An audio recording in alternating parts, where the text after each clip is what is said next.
Outside. Well, I'm sure you've seen blue skies, lots of sunshine. Right now, we are in the 60s, so we've made our way from the 50s to the low 60s. You can see temperature up in Addison, that's in the Lakeview area, right around 62 degrees. Turning around there and heading back south, we're still in the low 60s. Coming up on this temperature right now, you can see 63 degrees. So it is ranging anywhere between 61 and 63 degrees, depending on what neighborhood you are in. Hubbard Street, of course, this is over in the River North location. Over in Westtown, still in the 60s. So I just talked to Kerry Pinkowski. Of course, he's the man in charge here, the race director, and he said it's not that bad out. It's pretty nice, especially for the elite runners running this race this morning, staying in the upper 50s and low 60s at this hour. Of course, later today, it will warm up. We're talking about numbers, especially right around noon in the low 70s, and then our high temperatures today, that really will come about 2 or 3 o'clock, will be up into the upper 70s. Not too much of a wind, a light breeze from time to time out of the south, so we could still see those southerly winds anywhere from about 5 to even 10, maybe 15 mile per hour winds as we head into the afternoon today. So not too bad, still nice, much needed breeze for those runners running in this warm temperatures later today. So a fantastic afternoon, no rain expected for the rest of the day, just full sunshine and nice conditions. Want to thank you once again for watching NBCChicago.com.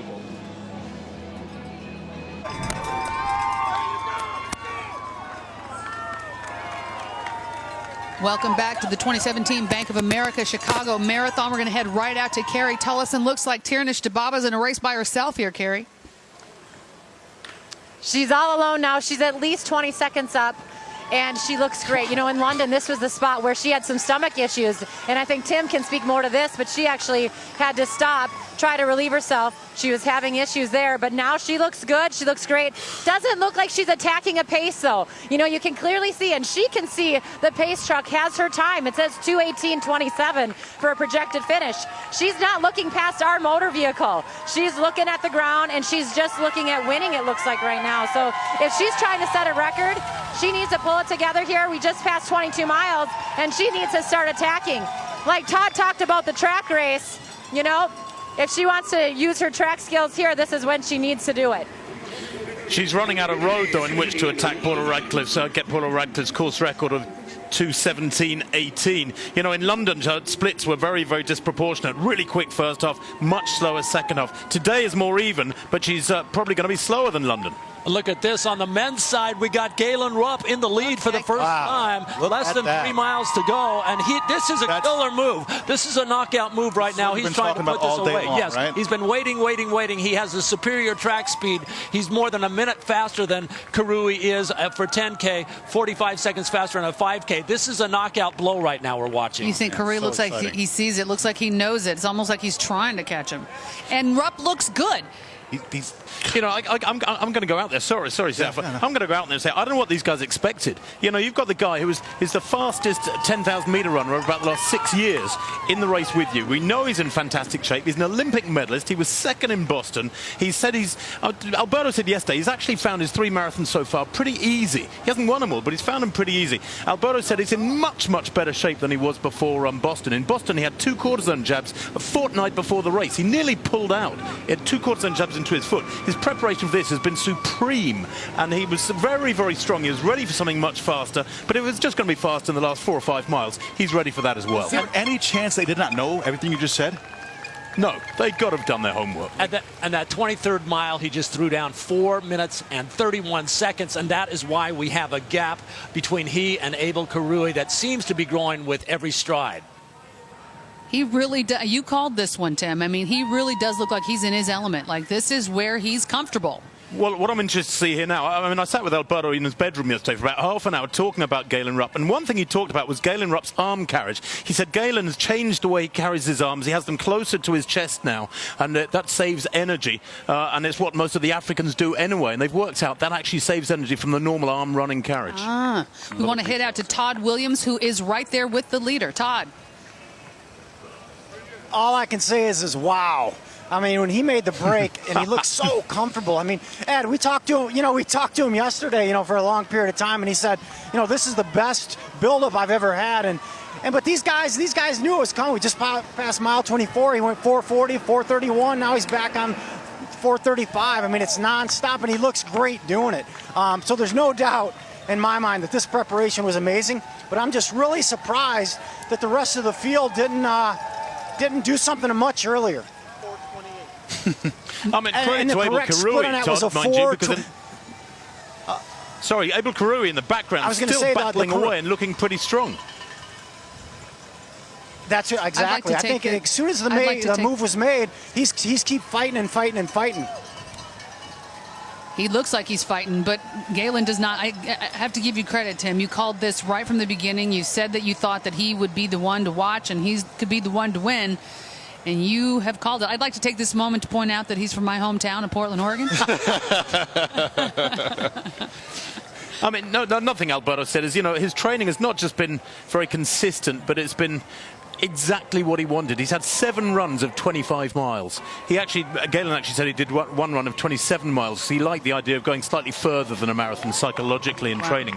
But he's ticked all the boxes in his training. His track sessions have been fantastic. His tempo runs have been fantastic. He lifts weights twice a week with Jordan Hasay. They don't leave any stone unturned. And Ed, we talked about the altitude issue before. You said normally someone like him might train at altitude. He didn't do that, but he did also talked about how a couple of rooms in his home are set to altitude. So he's used to, they're training in a very specific, very calculated way. Right. In years past, he's come up to Utah to do his altitude component, but he has basically converted his home into an altitude chamber. He spends most of his time in there. He runs on a treadmill many times, does many miles at altitude, and certainly he is getting that benefit right now. And it's interesting as you contrast the styles.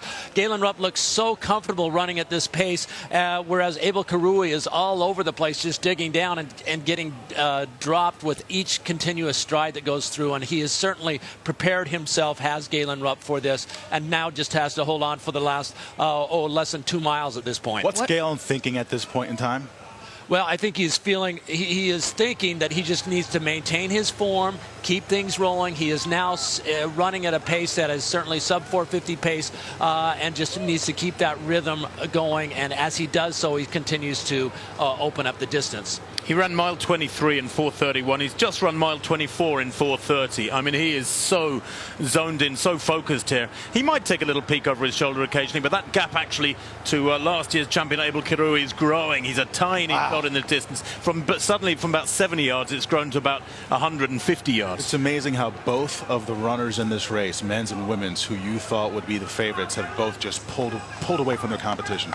And what is interesting, Galen was saying yesterday to me that he feels that track races are you're in pain for the last 2 or 3 laps of a 5,000 or a 10,000. He said in a marathon you have to get your head around the fact you're going to be in pain for a long time, maybe 20 minutes, 30 minutes. So he's been prepared for this. You can psychologically gather yourself and get ready for this sort of last surge and the pain you're going to hold on to for 20 minutes. And it's interesting because I always wonder if it's more of a physical or mental challenge, and it marries the two. They go hand in hand. And it was really a challenge of patience for him, because there was a great degree of patience for him not to go out earlier. But then once he got within that last 4 or 5 miles and realized that he could probably roll down 430 miles continuous, then he took off. So often they say the marathon is patience followed by destruction, and we're seeing the destruction that Galen Rupp is wreaking on the rest of the field right now. You think he was underestimated?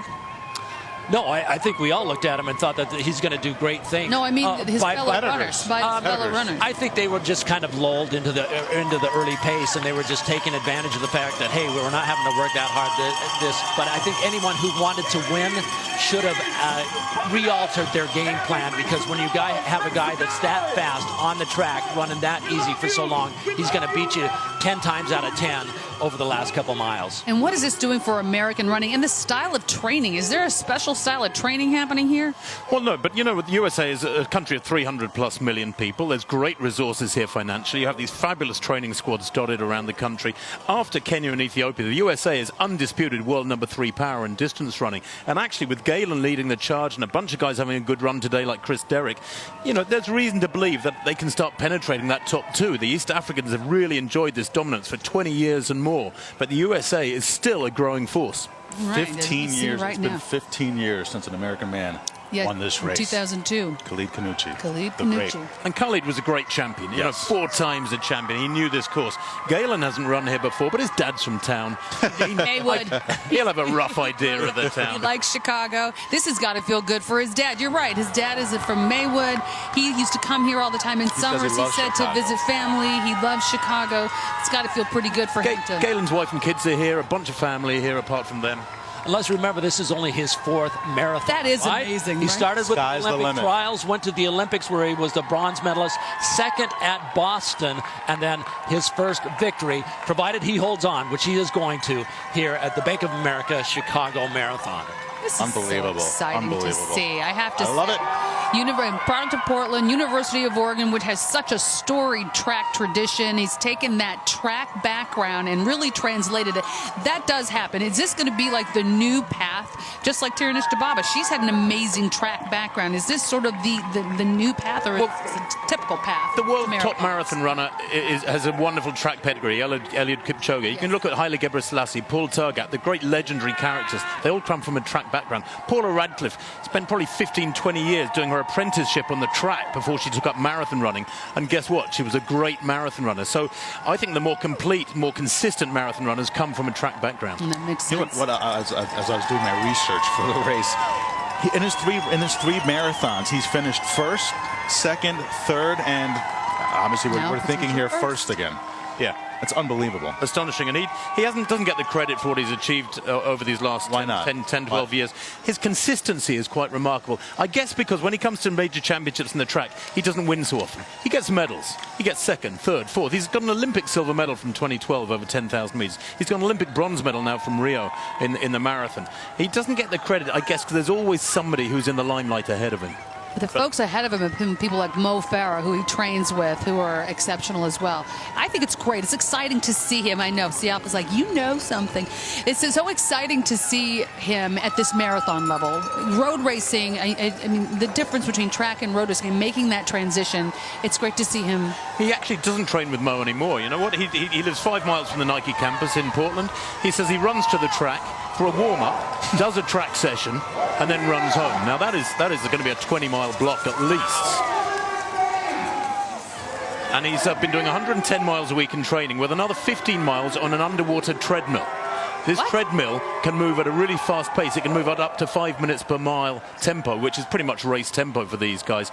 So he gets those extra miles under his belt, but actually without the same pounding that you'd get on the roads. So is this sort of that Nike magic happening? I know it's because the Nike Oregon Project and Alberto Salazar, they're working together. I mean, is technology entering I think it's deeply into this now, the training process now? Technology and his talent, right? Absolutely. It's throwing everything you possibly can, and this is where Salazar is so thorough. He leaves no stone unturned.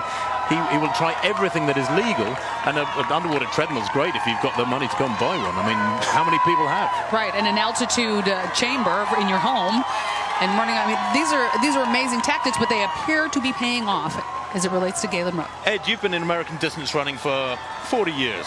Have you ever seen an underwater treadmill? I've never even seen one. I have seen an underwater treadmill. How many are there in the USA? Well, the underwater treadmills that I've seen are more for rehab purposes, not for running fast. They're for people who are coming off major leg injuries, and they get in and they gradually walk. But what he has is at a totally different level.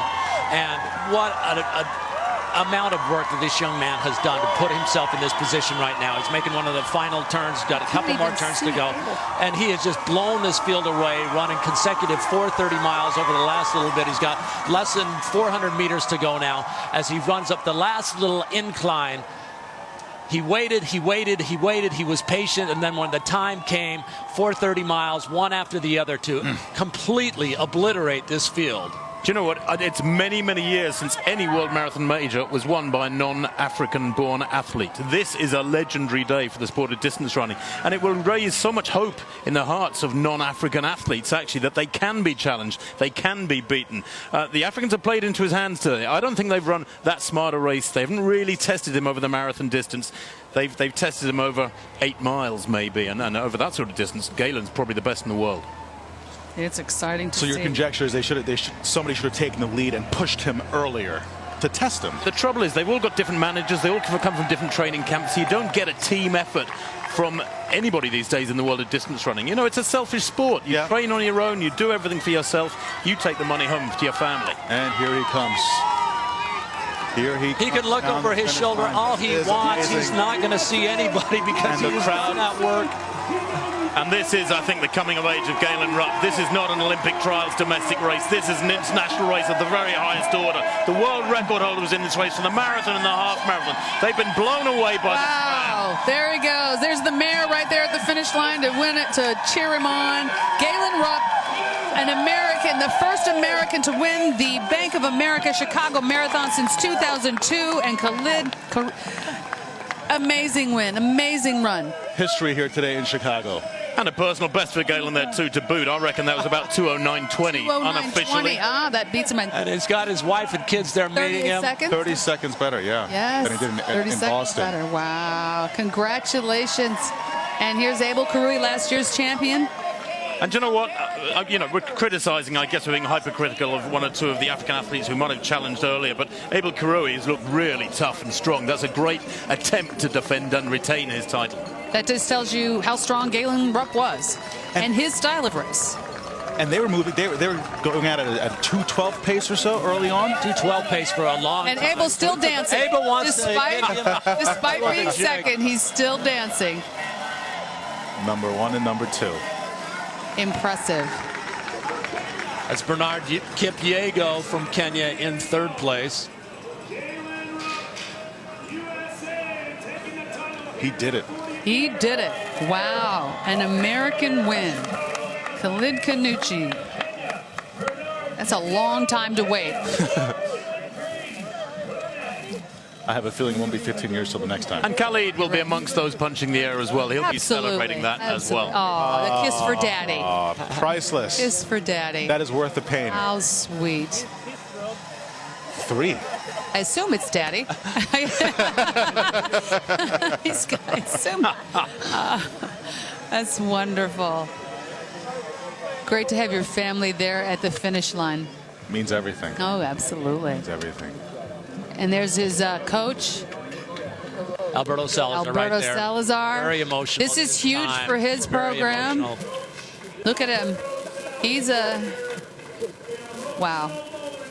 Gotta be. But that was a masterful run from Galen. I've just worked out his second half. He ran 65.49 at halfway with that pack. I reckon his second half was 63.30, with most of the hard running coming in the last 10K. So, again, we tend to say track speed doesn't matter in marathons because it's such a test of strength, but they reduced it to a test of track speed today because Galen's leg speed, when he kicked away, they just couldn't match it. I mean, Karui tried desperately. He did. Looked strong. He did. Put up a little bit of resistance, but that was masterful dominance from Galen. He really ran within himself. It's going to be exciting when the time comes when he gets in a race that is a paced race, maybe a London or whatnot, to see exactly how fast he can go. That'll be his one point of frustration, is that he hasn't come out today with the time he wanted to reflect his hard work and his fitness. He'll have to wait. He'll have to wait for a spring race, I guess. One of those flat, fast courses, be it London, Rotterdam. Maybe he'll go back to Boston. Who knows? He'll want to go to Boston, I guess. And he had said that he came here to run fast. He wanted to run with guys who... He wanted to win, too. He did want to. But again, the personality of the race just was not a fast race. And so he took the win. And there's Tirunesh Dibaba. She is leading with the women, as expected. And you called both of them here, Tim. We believe. We're not going to. Well, I don't think it was rocket science that Tirunesh was going to win. And actually, many people were saying Galen was going to win as well, which he did. And frankly, I think Galen would have probably won, however the race had panned out. You think so? I think so. I think he was ready to run 2 or 3 minutes quicker than that. He seems to be peaking at the right time here. But Tirunesh now is just trying to hone in on Paula Radcliffe's course record of 2:17.18. That's her goal. She looks good. Yeah, once she lost Kosgei, she has been running on her own, checking her watch on occasion, but just in a very, very good rhythm.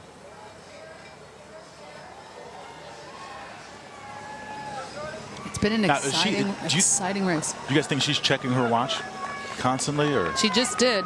Yeah. I'd be surprised, but if she is, then it just shows how dialed in she is. You know, she knows what sort of splits she wants to be hitting. Maybe she's checking those kilometer times, those 5K splits. She's a very, very smart cookie, is Tirunesh Dibaba. She speaks pretty good English, but in a press conference, she refuses to use it. She's saving that energy. Let's go out to Carrie Tollison to get her impression of what Tirunesh Dibaba is doing right now. Carrie.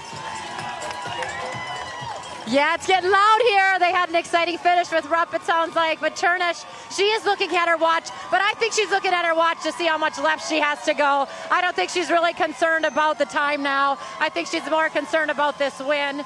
And we've heard that Jordan is about a minute and a half behind, still having an amazing day. But Tirunesh just looks so smooth right now. She has, like I said, her eyes have been down on the road the entire way. She really hasn't had anyone to look around at in the last, I don't know, 6 miles or so. But she looks good, well within herself. She's so excited to be able to run. Her son is here. He's just over 2. And she's a mom now, and she said she's really excited about focusing now on the marathon, not focusing on the track anymore. And I think that we can clearly see that this marathon distance is right up her alley. She looks so smooth, like we said all along. But once she made that move, you guys, it was over, and it was all Tirunesh Dibaba.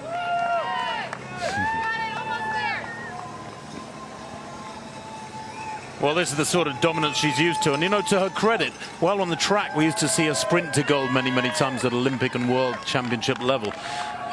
She is also capable of front running as well. I enjoy that. I like the fact that she's a complete runner. She doesn't mind pushing the pace hard and going from the front. And there's not many people who can do that. Plenty of people can sit in and sprint past rivals. Not many can actually push a pace for a long time. This has been a great run from Jordan Hasay, by the way, who was on about 2:20.15 tempo at 35K.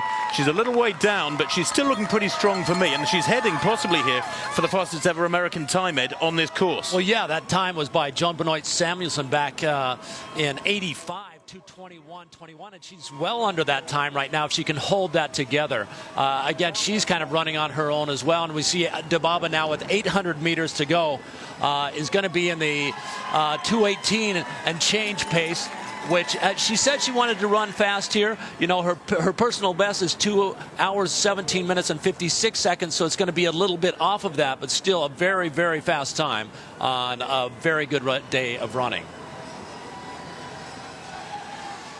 So everybody trying to accomplish their own goals today, if you will, in a way. And here we see Galen Rupp getting some congratulations from folks right here at the finish line. Really happy to see an American winning the Chicago Marathon. What a thrill for him. What a great day. And for all the folks here, a lot of the fans, you always want to support a hometown favorite.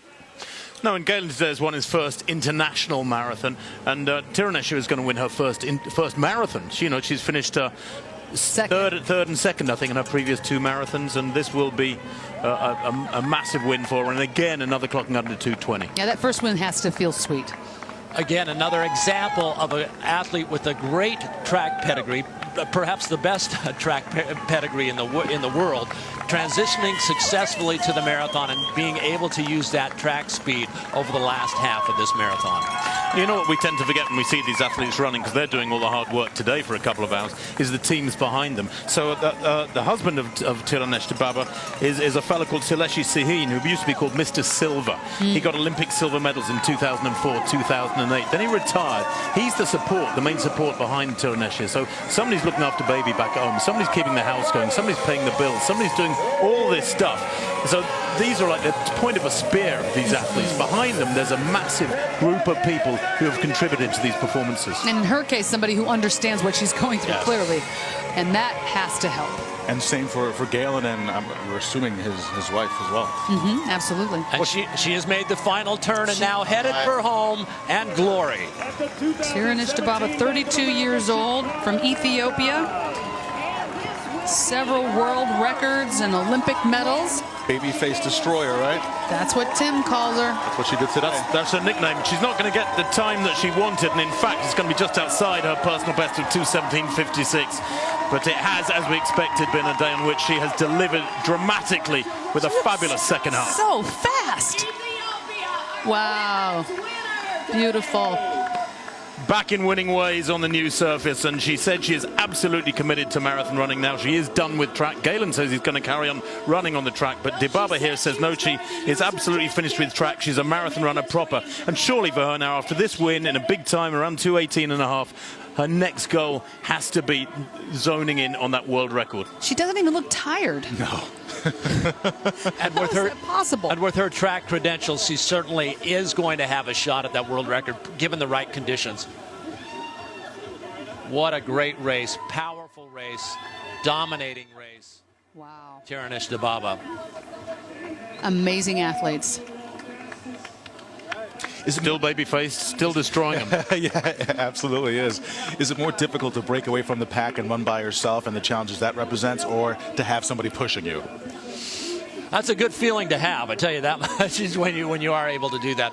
I'm not sure. If it's for fast times, it's always nice to have someone right there with you until at least the last 5 or 6 miles, just helping break the wind, whatnot. And so the fact that she was able to do that on her own, and now we see Bridget Kosgei making that turn. She was the last running partner for Tirunesh Dibaba until she finally got dropped. She's held things well together, and Jordan Hasay should be right behind her. Still running a very good time is Bridget Kosgei. Will be running just a little over 2 hours and 20 minutes. This is going to be a massive personal best. 4 minutes off her personal best. She's going to take over 4 minutes off her PR of 2:24.45 from Lisbon in October last year, exactly a year ago. She ran 2:24 in Portugal.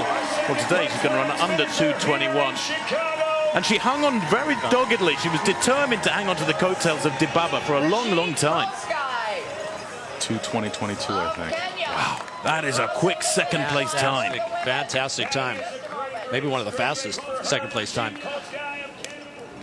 Now here comes Jordan Hasay, the time that she would need to win to be 2 hours, 21 minutes and 21 seconds to get that American course record time. And I think she's going to get it. All right. Well, she's chasing Joni's time of 2:21.21 from 1985. What, 32 years old? She is pushing. She's got it. She is pushing. Just under 2:21. I think it's 2:20.58, 59. That's a new American course record, beating the old American course record of Joan Benoit Samuelson, 2 hours, 21 minutes and 21 seconds. Congratulations, Jordan Hasay. That is an astonishing run. And you know what? She spent about, the last hour running on her own? Yes. That is a tough way to do it. It's one thing if you're out in the lead because the adrenaline is pumping. Right. You know you've got a big win coming at you. But to have been dropped means you have hit the straps, you have hit your maximum, and you still had to hang on. So that makes it a tougher run. She looks like she's hurting a little bit there, but she pushed hard in those last few meters. And a nice 2-minute PR for her as well. That's right. All right, we're going to take a break for just a moment. We'll be back and talk to our champions. More from the 2017 Bank of America Chicago Marathon in just a few minutes.